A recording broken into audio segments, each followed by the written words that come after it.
What's going on, everybody? Welcome to the Week 13 edition of the Pro Football Focus Fantasy Show here on RotoGrinders. I am Brit Devine, joined by Mr. Ian Hartitz. Ian, this has been a fun NFL season. A little too many penalties still. I wish we had the high-scoring environment from last year, but we've got to play in this new NFL where they call holding again and they call pass interference more than they should. Actually, I'm okay with defensive pass interference, but just too many holding penalties. It's killing all the offense, but we still got a truck on here in the NFL. What's going on, dude?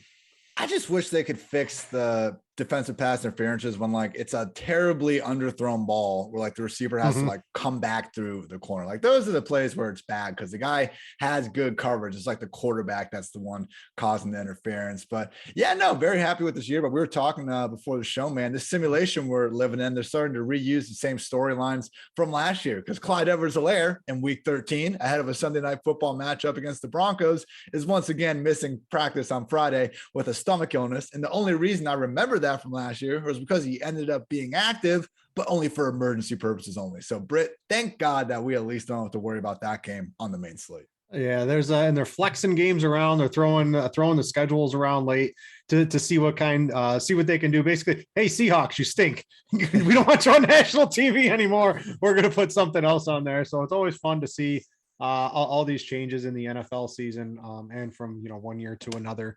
But let's jump into week 13. We always like to talk about your mismatch manifesto, mismatches. These are some of the best things that can lead to great DFS success or failure for certain players on the field, teams, sports bets, all that type of stuff. So we get new people all the time here on RotoGrinders, either on YouTube or podcasts, however they're choosing to subscribe to our content here. Let the people know what we're about to talk about. If you want to get more in depth too, listeners, this article is free over on Pro Football Focus if you want to get a little bit more in depth than we cover on the show. But let's hash this out, Ian. Favorite article I do every week, 4 years running. Basically, we always talk about mismatches the same way. Offense ranks this and X, defense ranks this and Y, but it's always that two-way street. So I went ahead and I combined stuff for explosive plays, pressure, pace, yards before contact, EPA, and net yards per dropback, just to try to get an idea of, hey, let's get some one-way metrics that show you when really good offenses are facing really bad defenses or vice versa and whatever. So with that in mind, let's get into these explosive plays. Some quarterbacks looking really good and hitting some shots down the field this week. Kirk Cousins, Derek Carr, Matthew Stafford, and Jalen Hurts. If he's active now with that ankle injury, obviously shaping up a little bit more as a game time decision. But this is something to keep in mind, man, because yes, the Jets have the worst defense in the league in terms of fantasy points per game allowed to running backs. But if Hurts is out of the game, I think it would make sense if we have more of a pass first offense. Could be that way anyway, with Scott and Jordan Howard a little banged up as well. And then we get Devontae Smith and Dallas Goedert going up against a burnable secondary. So definitely interested in those guys for tournaments. Some quarterbacks that probably won't have as much success through the air though.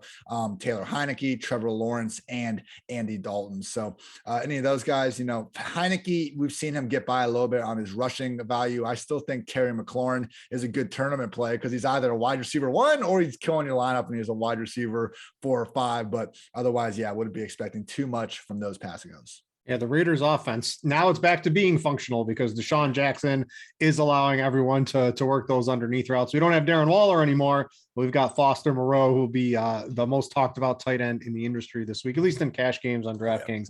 But I do like that Raiders offense. I like that game as a little bit of a shootout. I think we're going to like quite a few players as we progress through the show here. Let's scroll down on your article and let's talk about pace. Pace, very important. More pace, more plays, more fantasy points, more scoring. What are the good and bad games this week?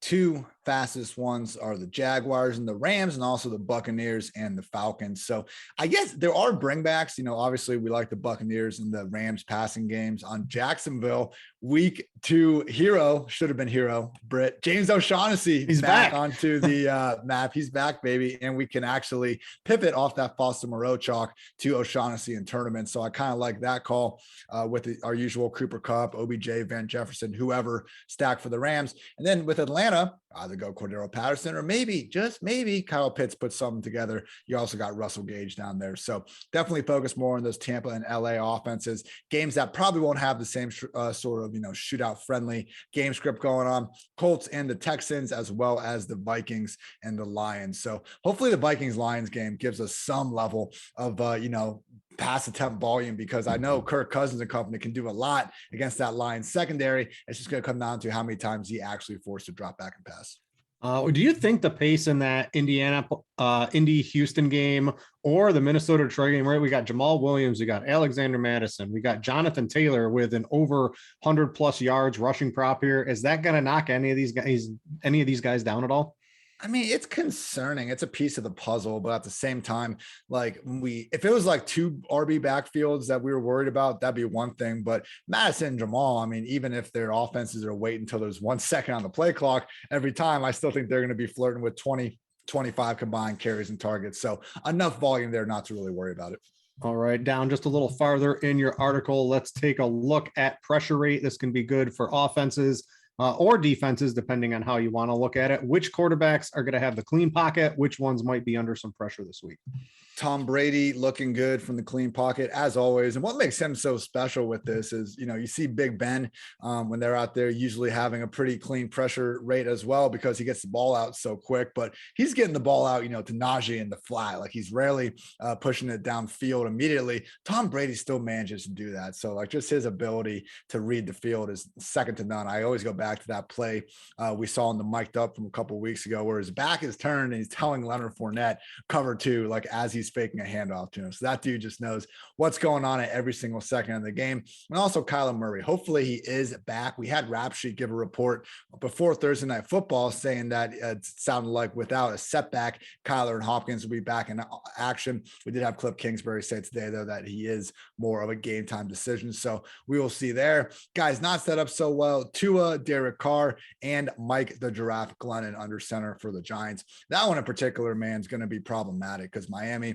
most blitz heavy defense in the league. They finally got all their cornerbacks healthy. We always try to get that cheapest defense possible in cash, but man, Britt, if I can find enough money to get up in the Dolphins DST, I would like to this week. Yeah, there's no DraftKings. There's not the $2,000 defense this week.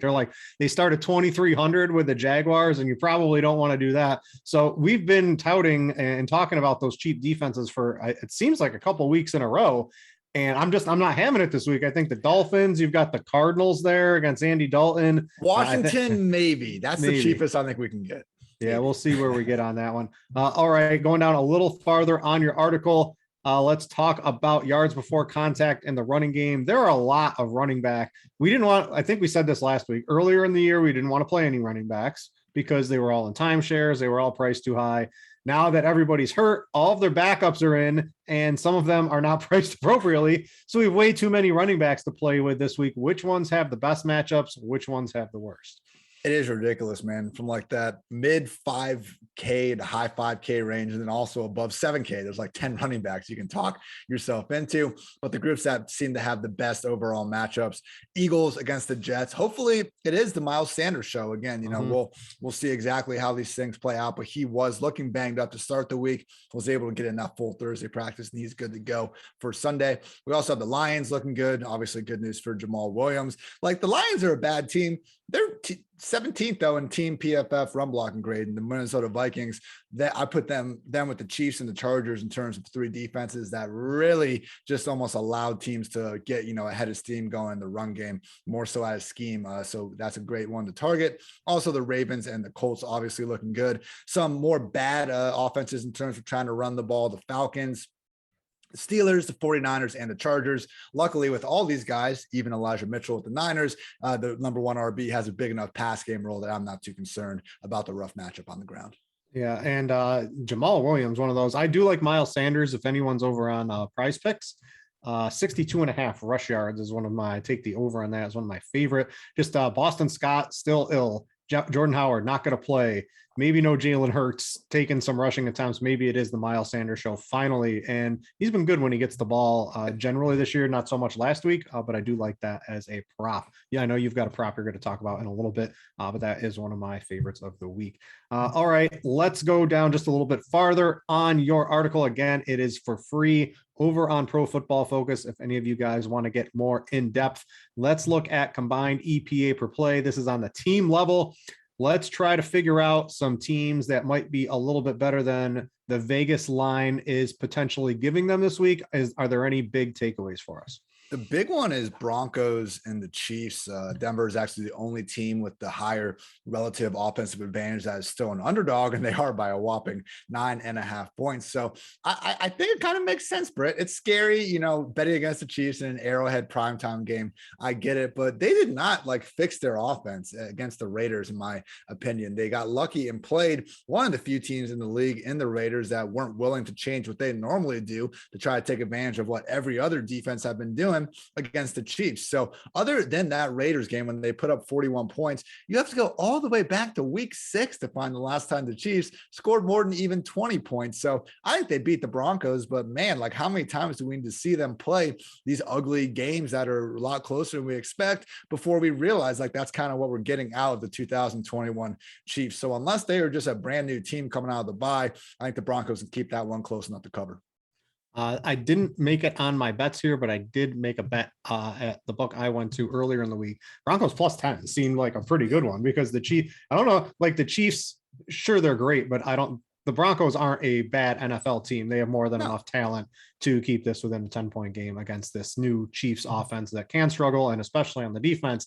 It looks like it's going to be the Javonte Williams show finally. I don't think Melvin Gordon's going to play, and he's been undoubtedly one of the best per touch running backs in the league this year. So if he can get going against that Chiefs offense, I think Denver can keep that pretty close.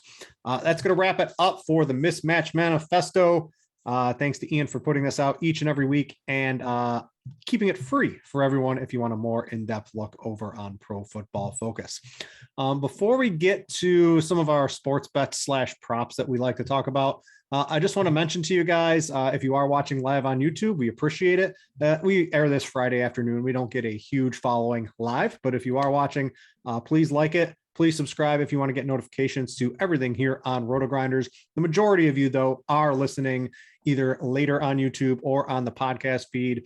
So please subscribe to those as well. RotoGrinders fantasy football feed to not just get this show, but all of the content we put out here at RotoGrinders. It's a constant stream of information every day. If you got a long drive to work, it's great too. If you're at the gym and you're sick of listening to music, I don't even listen to music anymore. It's just podcast over and over again for me. Pop one of those bad boys in and get your fantasy football information.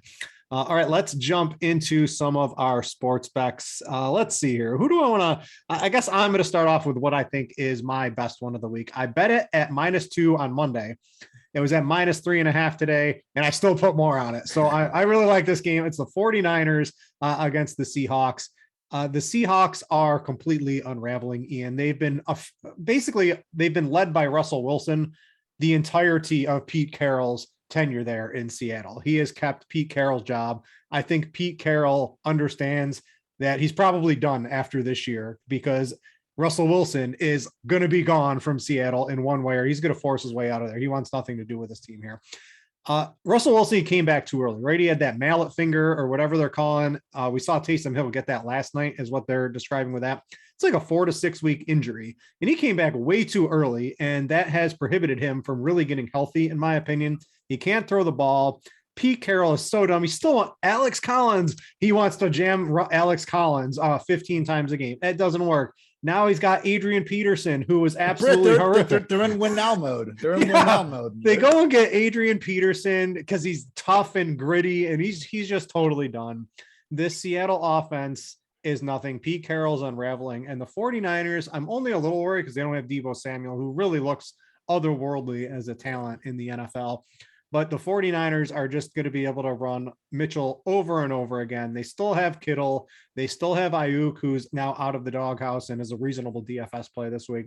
I just think the 49ers are going to absolutely steamroll a beaten down, hurt Russell Wilson-led, bad offense Seattle team, bad coaching This is just the 49ers by a landslide, in my opinion. So bet it once, bet it twice. I might bet it again, but that's my top one of the week right now, Ian. I think that's fair, man. Jimmy Garoppolo, I mean, I was giving him all sorts of shit after the first 6 weeks of the year. I felt like he deserved it. I mean, he was dead last in big time throw rate and turnover worthy play rate. So he wasn't making elite throws and he was making way too many mistakes. PFF's highest graded passer, though, since coming back from their week 7 bye, probably deserved a little more slack. Didn't have George Kittle for the big part of that. Brandon Ayuk was in the doghouse. Offense is humming. And to your point, Seahawks is the exact opposite of humming. Yeah, so that's my favorite. Why don't you get into a couple of yours and then I'll finish it up later. Yeah, I think Broncos 9.5 does make sense. It's kudos to you for getting it at 10. But some other spreads I like: Cincy -3 against the Chargers. Right now with this Chargers team, I talked about how the Chiefs kind of had that fraudulent performance against the Raiders. I think the Chargers having that 41-point total against the Steelers banged up defense that was basically playing backups is another example of a game where, okay, they put up points, but that's not a get right spot. That didn't fix their problems. I mean, last week they would have only scored 7 points if it wasn't for that Jared Cook, leaping above 2 guys and that just jump ball in the end zone. So they continue to have Justin Herbert basically functioning as a poor man's, not a poor man's, but he's running the same damn offense as 40-year-old Drew Brees and Jimmy Garoppolo. He's throwing downfield so a few times that I think it's hurt an overall upside of the offense. We see Keenan Allen and Austin Eckler's big numbers, and that's fine. They're getting peppered with underneath targets, but we haven't seen the best version of Herbert, Mike Williams, or this offense for the better part of the last 4 or 6 weeks. Meanwhile, we got the Bengals run game coming together against the Chargers team that, as we've seen, really has no interest in defending the run. Obviously, Burrow, Higgins, Chase, and those guys can do their thing. So I just think this Bengals, better offense, better defense. Give me them at home at just 3 points.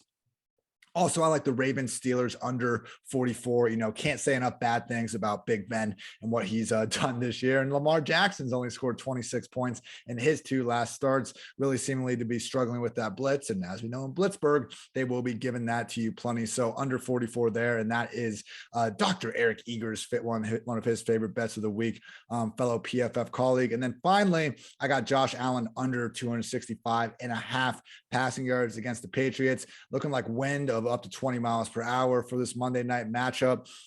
Okay, Josh threw for 320 and 4 touchdowns against the Patriots. Last time they faced, he was under 220 yards in the previous 4 matchups.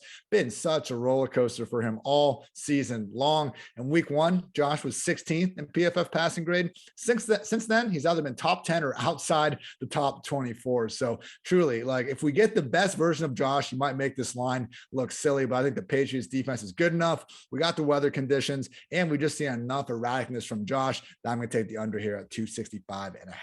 Yeah, I like that one. A couple other bets I made this week. Earlier in the week, I got Colts, I think -9, and it's at -9.5 or 10, depending on your book right here. They are going to absolutely steamroll the Texans in absolute fashion, in my opinion, this week. Jonathan Taylor is gonna lay the wood to them, and the Colts defense, they gave up points to the Buccaneers, but they shut down Mike Evans. They sort of shut down Chris Godwin. If they can do that, and hey, if Lenny Fournette, if that's who's going to beat them, that's who weren't going to let Tom Brady beat them. They're certainly going to not let the Texans beat them, in my opinion. So I absolutely love the Colts. I just added this one because I like your Steelers under. The only thing I'm worried about, the Steelers' entire defense is basically out of this one, Ian. Yeah. They just announced so many other people in the last 20 to 30 minutes are out on this defensive line in the secondary. So I think the Ravens -4.5. I think I got this at 3 earlier in the week because that didn't really make much sense to me, and still at -4.5. Still seems a little light to me. So I like that one. And then these teasers, I have really been on a tear on the 6-point teasers all year. So my 6-point teaser of the week is going to be the Vikings at -7. You take them to -1 against the Lions. I don't care who's out on their defense. Dalvin Cook can be out as long as Kirk Cousins, Justin Jefferson, Alexander Madison, and a couple people show up to play on defense. That looks like a very easy W for me. And then the Colts, whatever it is, -9.5, -10, you get it to 3.5 or 4, or if you're lucky enough to get Colts -9, get it down to 3, which would be the key number. Those two as a 6-point teaser, usually you get those at about -120 odds. That's one of mine. And I'm sprinkling in, if you want to get frisky, I don't throw these out too often. But if you want an outright underdog winner this week, how about the Jets against the Eagles, who look like they're going to be reasonably injured heading into this game. And I don't know. I wouldn't put like a full, if you're like playing units or whatever, but if you're just looking for an underdog to win this week, that's not like a real close underdog or anything like that. I think the Jets deserve a little bit of a sprinkle this weekend. Eagles being favored by more than a touchdown against anyone seems a little bit iffy. And to your point, Jalen Hurts banged up. I can get along with that. You could take the Jets +7. I'm okay with that too. But if you want an outright winner, I don't hate the Jets if you're trying to do something like that. All right, let's get to DFS. Well, actually, right before we get to DFS, I need to tell you guys about Jock Market. Stop throwing your money away. It's time to check out Jock Market, the app where daily fantasy becomes a stock exchange. You can buy and sell shares of players in real time. You can also do it before the game start, which is my favorite way to participate. Go check them out. You can download them and get a 100% deposit match up to $50 using promo code Grinders. I explain this every week. So you would deposit $50, use promo code Grinders, you get $100 total if you are a new player. If you are a new player to Jock Market using promo code Grinders, they will cover you. They call it their first market guarantee, up to $100 in losses. So essentially you get a risk-free shot of trying to win a reasonable amount of money on Jock Market. If you sign up, go check it out. Take some long shots. Don't take Tom Brady. Don't take Jonathan Taylor. Take some guys a little lower on the totem pole. Hopefully they become one of the top fantasy performers. Run your risk-free money up. That's how I would try to do it. And you can do that on Jock Market. So make sure to go check them out. All right, let's talk DFS over on DraftKings for the week. And we have, I guess the lay of the land for me, Ian, is let me think of how to phrase. There's just so many running back values this week. And we have Foster Moreau at 2,700. And the last time he played when Waller was out, he literally played every snap of the game and had himself a nice fantasy game. So it seems reasonably easy to get a good quarterback, to get maybe one good receiver. The mid-tier wide receivers are also pretty good this week. So I'm just finding it's not a great quarterback week, right? Because we've wanted to play Lamar Jackson, but I don't think he deserves to be the highest priced quarterback on DraftKings. Jalen Hurts, he's questionable. Kyler Murray, who really knows what's going on with him? Matt Stafford, he's a little banged up. We might not have Odell, although I do think there was a quote recently that said Odell is reasonably likely to play, but he's still going to be listed questionable. Herbert has these up and down games, right? There's just Russell Wilson isn't Russell Wilson anymore. Joe Burrow, but Joe Mixon gets all the touchdowns, right? There's nobody really good at quarterback except maybe the one guy I left out. Now he's sucked in basically every road game this year, so it stinks. But it's the damn Falcons. Tom Brady 7,200. He lit him up last time. I think he threw for 5 passing touchdowns. Only threw for 276 yards. They won 48-25. He always like sticking it to the Falcons a little bit here. So if it's not a Lombardi Lenny or whatever his latest nickname is from Rob Gronkowski, I like Tom Brady to basically do whatever he wants around the end zone. I expect the Bucs to put up plenty of points. I'm hoping those road splits don't show up. But he just looks like the guy to me at 7,200. I usually like the rushing quarterbacks, but there's just not really a lot this weekend. Yeah, I'm starting to lean towards Brady as well. I was dabbling a little bit with thinking, hey, maybe I could go down to Tua, stack them with Waddle and save some money there. But yeah, particularly now we got Gibson able to lock in there at 5,700, and also hopefully Sony Michel down there at 43. I think you can afford to pay up to go get Brady. And hey, I mean, as long as Chris Godwin and Mike Evans are as cheap as they are, I think that makes a lot of sense too. I wouldn't even be against, man, if you really want to try to save some money, doing the 2 tight end thing in cash, get Foster Moreau as the first tight end, and then Rob Gronkowski in the flex. Because if you look at what Gronk's been able to do this year, man, tight end 2, basically only behind Kelsey when he's actually been healthy enough to suit up, still just priced at 5,300, no AB. So we can get that concentrated target total. I just think that Gronk, man, like he's got more multi-touchdown upside than pretty much any other tight end in the league. Seems to be humming. And like you watch him on the film, you look at the numbers. I think it says the same thing,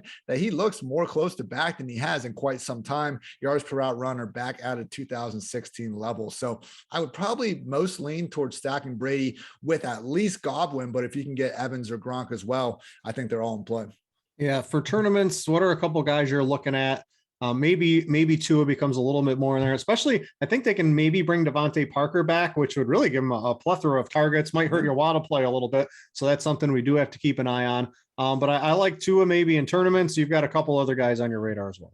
Yeah, just pivoting off of some of the chalkier running backs, expecting Alexander Mattison and Sony Michel if Henderson ends up being ruled out. Let's go get the passing games. I think Stafford, you can also argue that you're getting a leverage off everyone going with Brady because they're only priced apart by $100. So with Stafford, last week he wasn't good, but he still threw for 300 plus and 3 touchdowns. That's kind of like the Stafford special in terms of just, not really having a great game. And then you look at the box score and it's like, okay, what do we have here? Obviously him and Kupp always have the potential to break a slate. And from there, OBJ, if he's healthy, and if not, Van Jefferson, maybe even some Tyler Higbee to complete that stack. And again, can bring it back with our guy, James O'Shaughnessy on the other side. Then also with Kirk Cousins, I mean, they even said earlier this week, like this could become just a even more pass first offense now without Dalvin Cook. I get why everyone's on Madison, but at the same time, that Lions secondary is arguably even weaker than their front seven. I don't think they have much of a shot in hell of guarding Justin Jefferson, Adam Thielen for 4 quarters. Hell, you can even throw in some Tyler Conklin if you're feeling frisky right there. If you want to bring it back with a pass catcher other than Jamal Williams, we got Josh Reynolds chilling at the low price of $3,400. So Matthew Stafford, Kirk Cousins, I think there's a lot of ways to go with those two. Yeah, I'm going to play a little bit of recency bias on my tournament quarterback play because this dude was on fire to start the season, and then all of a sudden his running back started scoring all the touchdowns. I am talking about Joe Burrow in this game because it's not, if Mixon isn't going to score every single touchdown, well, guess what? That means Joe Burrow is going to score all the touchdowns in your Cincinnati -3 pick that you had on the bets program here. So I do like Joe Mixon, and I'm going to talk about Joe Mixon because he's certainly going to go. He's not 5,400, or if we get Sony Michel, I'm not really sure what's going to happen with that one. I don't have a clear read on it on the injury situation right now, but if we get that, no one's playing these expensive running backs. Everyone's going to be playing the mid-tier running backs. So I'll talk about Mixon in a second, but if you aren't playing Mixon and you think that some touchdown regression will come on the passing side of that game, Joe Mixon to Chase to Higgins, these are the plays that could possibly get you a tournament, because I think I was looking at this maybe like Tuesday and Wednesday, and I thought people were going to be on Mixon. It just hasn't turned out that way. He's priced too high. We got too much value. But I do like taking shots on that Cincinnati offense. So I like Burrow quite a bit. Absolutely. Let's go to the running back position. And what I've found, I mentioned to this pre-show, when these players get these 100-yard rush props, Ian, I think Taylor might be up to over even 110. I haven't checked specifically on it. Like, he already put up 140 and 2 touchdowns against the Texans earlier in this year. He's on a crazy run. They've given up the Marlon Mack nonsense, and they're just letting him do work. You can get to him, and the blitz has like higher than even normal CMC projections on him this week, because he's the dude now, and the game script looks extremely favorable for him. Can we get to him in cash, and sacrifice?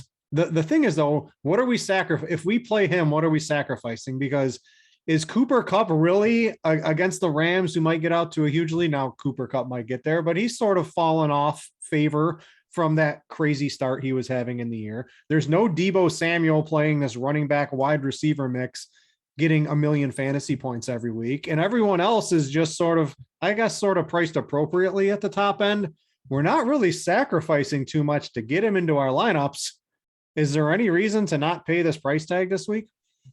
I think it's worth going up for, because I'm seeing it as like, you're not going to feel great about your third wide receiver if you get up to Taylor versus like going down to a Madison or Fournette there. And I think I'm okay with that, man, because there's really not like these. I think there's Chris Godwin, I think there's Brandon Ayuk, and there's some other guys in the 5-6K receiver range that are cash viable, but I don't necessarily see someone that I'm like, man, I need to get up and have that wide receiver in my lineup the same way that we feel with Jonathan Jonathan Taylor. So I think it's fair to get up to him. And even if we don't end up getting the Sony Michel 4.3K salary saver, we already got Antonio Gibson at 5.7 and Jamal Williams at 5.4. So I am seeing myself putting those three in the majority of these lineups. And there's nothing wrong with some of the other higher priced options and even the guys also in that 5K range. But to me, just again, that Taylor, Gibson, Jamal core seems to be the route I'm feeling most comfortable. If let's pretend we get the Sony Michel news, we would probably use Michel with Jonathan Taylor and probably one of these other mid-tier running backs. So we've got Gibson, we've got Elijah Mitchell, we've got James Conner, we've got Jamal Williams. Who it would be the favorite of all of those four for you? If we get the Sony Michel at 4,300, I think we're probably going to be playing that guy. I'm leaning Gibson. I just think he has the highest raw touch floor of the group. And we got JD McKissick out of the picture. So I know Ron Rivera said that Smallwood will have taken some of the McKissick role, but come on. I think that's just, a little bit more coach speak than anything. We can't be this ridiculously oblivious to the former collegiate wide receiver that now doesn't have McKissick to worry about. This should be Gibson's time to shine. Now, nothing great about the Raiders defense to worry about. And I think when you look at the other guys, Mitchell, I know I'm not worried about the Seahawks either. That's the thing, man. We can't talk ourselves into some of these other guys, but to me, Gibson, again, with no McKissick, just has such a higher just touch floor than anyone else. And I think if you look at Gibson, just as a season long, running back prospect, you're going to rank him in your top 5 to 8 backs this week. And he is just so clearly mispriced, I think, relative to what we're seeing with the other guys. Yeah, I think I would probably lean him to, if for some reason I needed the extra $300, Jamal Williams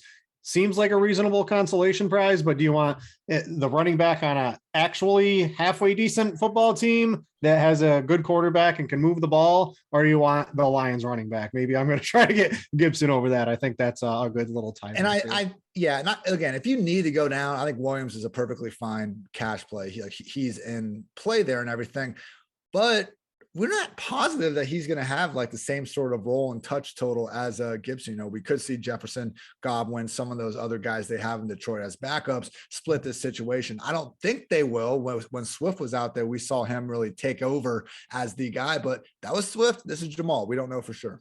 Yeah. So for tournaments, a couple of guys I mentioned, I like Joe Burrow. What I really just like is this Bengals offense. I like your -3. I didn't get a bet on that.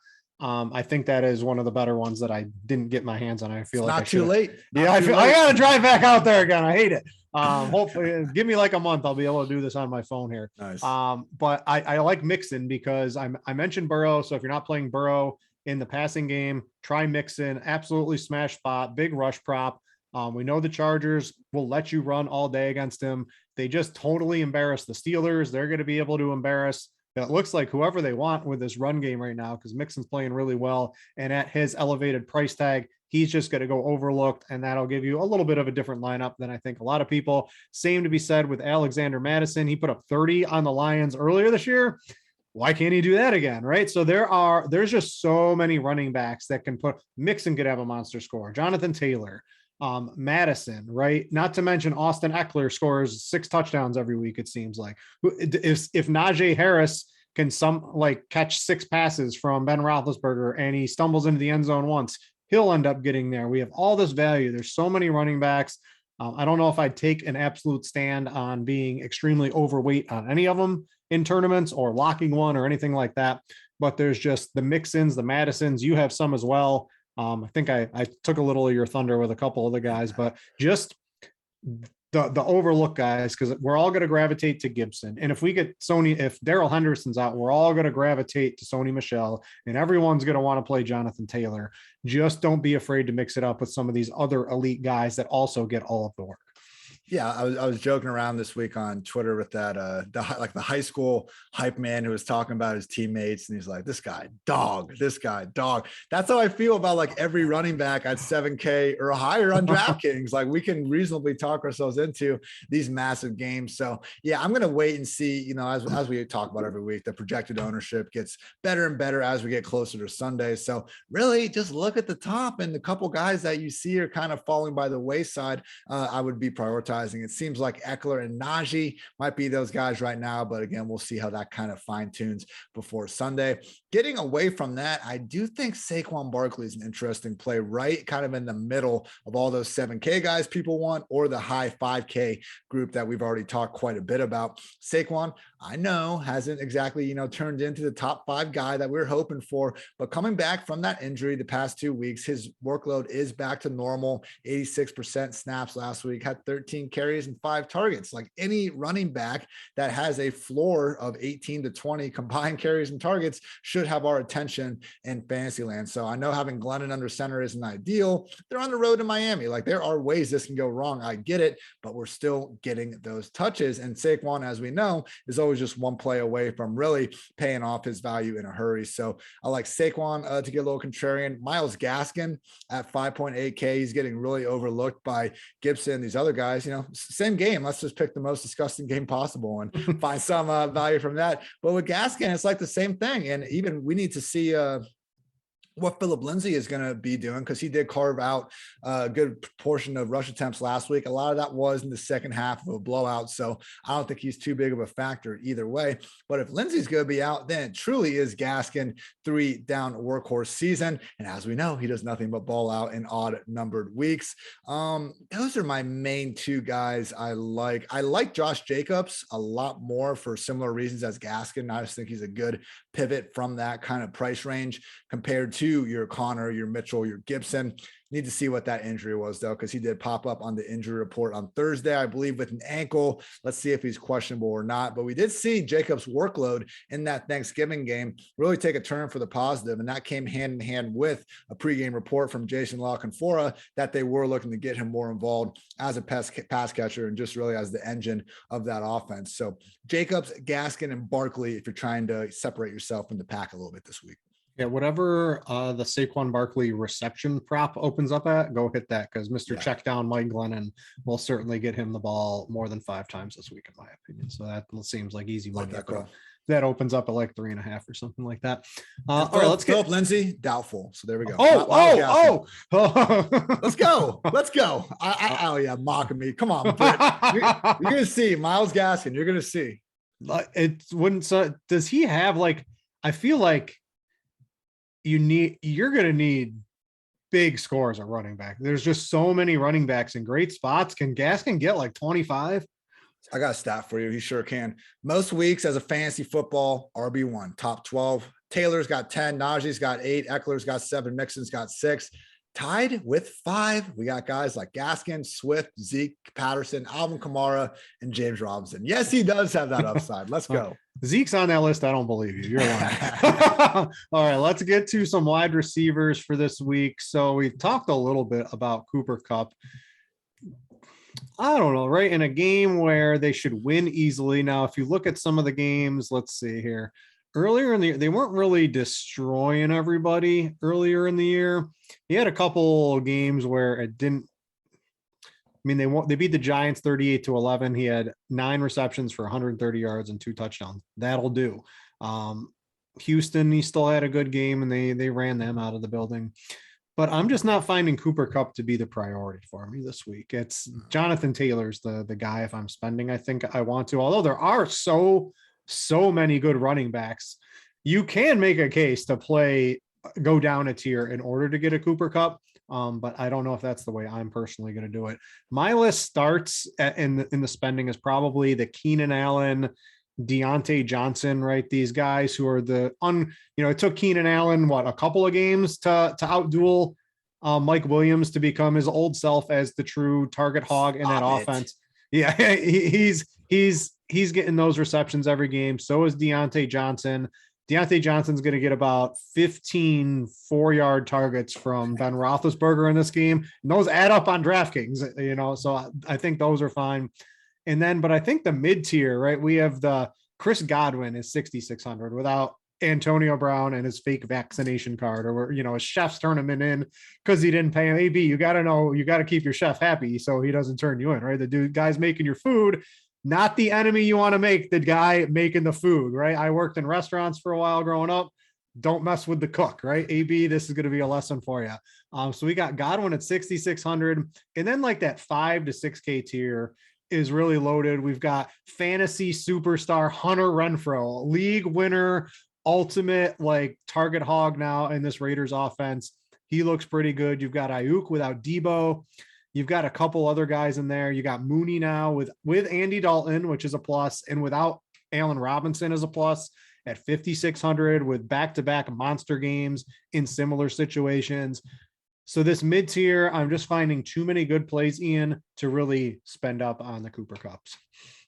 I think you're spot on. You named a lot of the guys that I think myself and plenty of others are on this week. Brandon Ayuk, Hunter Renfrow, 3 top 12 finishes in the last 4 weeks after Henry Ruggs. Who would have thought that, right? Right. Who could have seen that coming?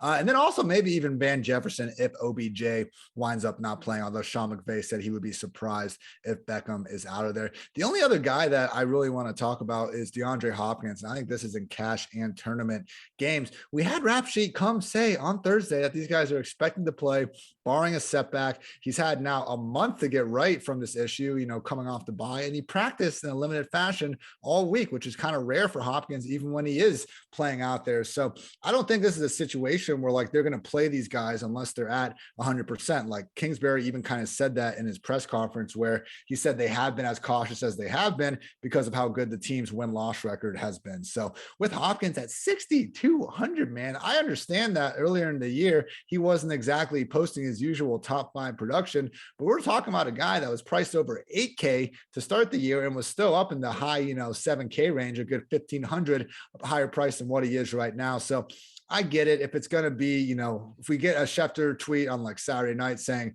he really is a game time decision, he's still not at 100%, I'll back off with Hopkins. But like, this just feels like a price that we could see start with a 7 this time next week. Yeah, it's a 1:00 game, thankfully for Arizona. So let's go. Okay. We should have that information, hopefully. And hamstrings are no joke. I did a leg workout. I did a leg workout a couple of days ago, and I went to pick something up under the bed. And I got cramps in both of my hamstrings, rolling around on the floor for like 10 minutes. My wife was laughing at me, calling me like an old man who shouldn't be working out anymore. Don't mess with those hamstrings. That was one of the more embarrassing experiences. Can't believe I shared it, but don't mess with the hamstrings, especially as an elite NFL player. It's leg day in the hardest resonance. I got some squats to do later, so I'm going to be thriving and paying myself here later today. Oh my goodness. I never felt as old as I actually am in that particular moment in my lifetime. But that's, I guess, the lay of the land for cash games. Tournaments, you can definitely mix it up. So I was looking at our ownership, and I don't know if it's our ownership currently. It was too congregated towards the top. So, and with the Seattle game getting flexed, it sort of, I don't know, it did something to it. But there's certainly going to be everyone, just like last week. One of the favorite leverage plays for me is going to be Mike Evans, right? Everyone's going to play Godwin. Just go to Mike Evans at half the ownership. I think he had 2 touchdowns in this game earlier in the year. Boom. There's a great leverage play. I absolutely love Darnell Mooney. If he doesn't get a lot of steam by the end of the week, I think Mooney might even be cash playable at 5,600. But I think you could certainly use him in a tournament. Huge upside against the Cardinals. And then I think you like Kirk. We've liked Kirk Cousins the entire year, and I think we've been generally correct on this. He's been a great overall low owned play to his targets because his targets are always expensive too. But I like Thielen because everyone's just going to go to Jefferson.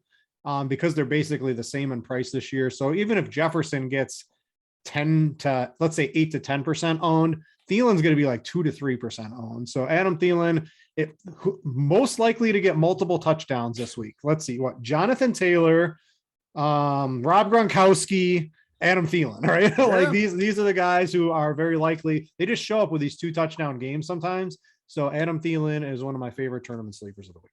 24 touchdowns in his last 26 games. It is absolutely bonkers. I love the Mooney call. Like the way they use him, it's like the way we wish all of our number 1 receivers will get used. We got Allen Robinson, again, doubtful, not expecting to suit up, but they feed Mooney a bunch of air yards downfield. So you have the potential for this huge boom upside game, but they also give him a bunch of screens to give him a solid floor. Like a couple of weeks ago, led the week in unrealized air yards, still had over 100 total yards because he took one of those screens to the house. So definitely in on Mooney. Another guy I like in that price range is Elijah Moore at 5.5K. It sounds like Corey Davis seems to be a little more on the doubtful side of questionable. They're calling him a game time decision, but hey, Britt, you think the Jets can take down the Eagles? They would probably need their number one receiver to do a little something in order to pull that one off. So I understand that Elijah Moore, his nice little streak of wide receiver 3 finishes came to an end last week, but a lot of times during that stretch, he was like overcoming being the number 3,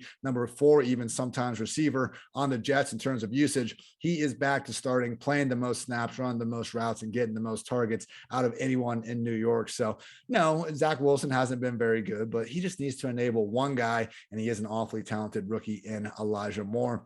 Mentioned Hopkins as a viable in cash and GPP. And how about Jamar Chase? We were waiting for the T. Higgins breakout. That came, but now we got Chase, who has had, I believe it's 4 straight games with under 50 yards. Like, that's just not going to keep up. So, we were talking about Mike Williams and the Chargers and some things going on there. Like, what about Jamar Chase and getting him going again? Because before that stretch, we had seen him go for over 200 yards. He had multiple touchdown games, 159 yards in the tutty against the Packers. Like, we know Jamar Chase can do more with 10 targets than just about anybody out there. And he could have that one in a potential shootout between the Chargers and the Bengals. So Chase, Elijah Moore, Mooney, Hopkins, those are my Mount Rushmore GPP wide receivers of the week. All right, jumping to tight ends. It's like if against you and if you're in a head-to-head or you're in a 50-50, and at least on DraftKings, FanDuel is a little bit of a different story, right? If you don't have Foster Moreau as your cash game tight end, I'm going to hunt you down because I feel like he's 2,700, literally plays every snap, had the same scenario earlier in the season, went 6 for 60 and scored a touchdown, right? That's probably on the higher end of his expectations, but at 2,700, when you get these every snap tight ends, you sort of just have to play them. It's against Washington. There's nothing there standing out in the matchup. And the Raiders offense is back to being functional with Deshaun Jackson, causing defenses to actually have to protect against the deep plays now. So Foster Moreau at 2,700 looks good. Earlier in the week, I was, Cole Kmet is what, 3,600, but I'm going to play like they're basically the same player. So why not take Foster Moreau instead of Cole Kmet? Maybe Kmet, he had 11 targets last game, so maybe that might get him there. That was against Detroit. This is against Arizona, so a little bit different of a defensive story there. But Foster Moreau is going to be the guy, I think, unquestioned.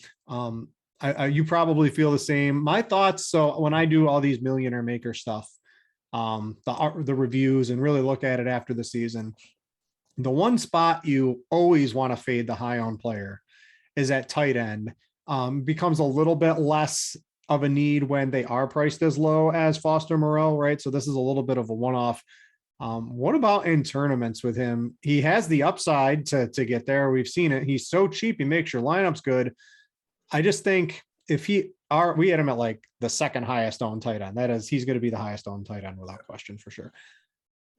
At what point would you want to start getting away from 20%, 25%, 30%? And the Raider stacks, now that Carr, right? You can play Carr with Renfro and Moreau. It doesn't even cost a lot. You can run it back with Gibson or McLaurin, or dare I say like Logan Thomas, maybe in a little bit I will. But like those are so cheap, you get all the studs of that. It's a great tournament line. I was talking with Alex Baker from Awesemo, obviously best DFS player in the world today on their podcast. Great show, great guy and everything. But he brought up a really good point about when we were talking about Sony Michel and like, when are we comfortable rostering chalk in a tournament lineup? And Alex's main point was like, if it allows you to then be contrarian with the rest of your lineup because of all the money you're saving, that's fine. We don't need to go in and make sure every single play in the lineup is like this sub 10% owned guy. We can have one guy that's chalky, but they need to like open up the rest of it. Because if we're doing that with like a $9,000 running back, like, okay, okay, we're screwed if that doesn't hit, and we're screwed along with everyone else. But when we can open up that much salary saving with the rest of the lineup, I do think it's warranted. So Moreau definitely in cash. And yeah, if you want to get him there in tournaments as well to try to create some unique lineups, I'm all for that. I do think there are a lot of better options. So if you want to pay up just a little bit there in tournaments, talked about Gronk already, but how about George Kittle, man? Like, this could be the guy that really ends up getting featured more than Brandon Ayuk with Deebo Samuel out of the picture. Had a dud last week against the Vikings, but you go back to last year and like Kittle was the second most efficient player in the league behind only Devontae Adams on a per route basis, talking about yards per route run. Over the past 2 years, the top 5 receivers in this metric are Devontae Adams, Deebo, Justin Jefferson, AJ Brown, and George Kittle. So like Kittle, almost the only thing that can stop him is when Kyle Shanahan decides that he's going to use him more as a blocker than as a receiver. It sure seems like this week will be a situation where he needs to be leaned on as more of a receiver, which is scary for anyone that has to go try to guard that guy. So I really think George Kittle, I mean, we know he's like the best tight end, best all around tight end in the league. And clearly, you know, top 2 or 3 as a pure receiver. To see him under 6K in a smash spot against this Seahawks team, like good luck covering George Kittle, Jamal Adams. I don't think they can really match him. And I think getting up there will again help differentiate your lineups in a week where everyone just wants to save as much money as possible at tight end. Yeah, tournaments, the one guy, it's not like a direct pivot. So the pivot off of Foster Moreau is probably going to go to like a Cole Kmet, but that's a reasonable jump in pricing. It's O'Shaughnessy. Yeah, you've got O'Shaughnessy, Brevin Jordan down there, no. 2,500. I think he's the absolute dead man. James O'Shaughnessy, yeah, sure, he's back in play, but I'm looking to maybe spend just a little bit more. And I'm looking at someone who last year certainly had the upside to win tournaments. And he's back 1 week removed from playing not every snap, but a good amount of snaps. And that's Logan Thomas for the Redskins or the Washington football team. I mean, sorry about that. But he's looking like he got 6 targets last week. That we know he has the ability to get 7 or 8 targets in a game, have 60 to 100 yards, and get an end zone, get in the box there. So he's 4,000. I expect him to see an uptick in snaps and move back into as close to every snap role that Washington tight ends seem to play when they're healthy.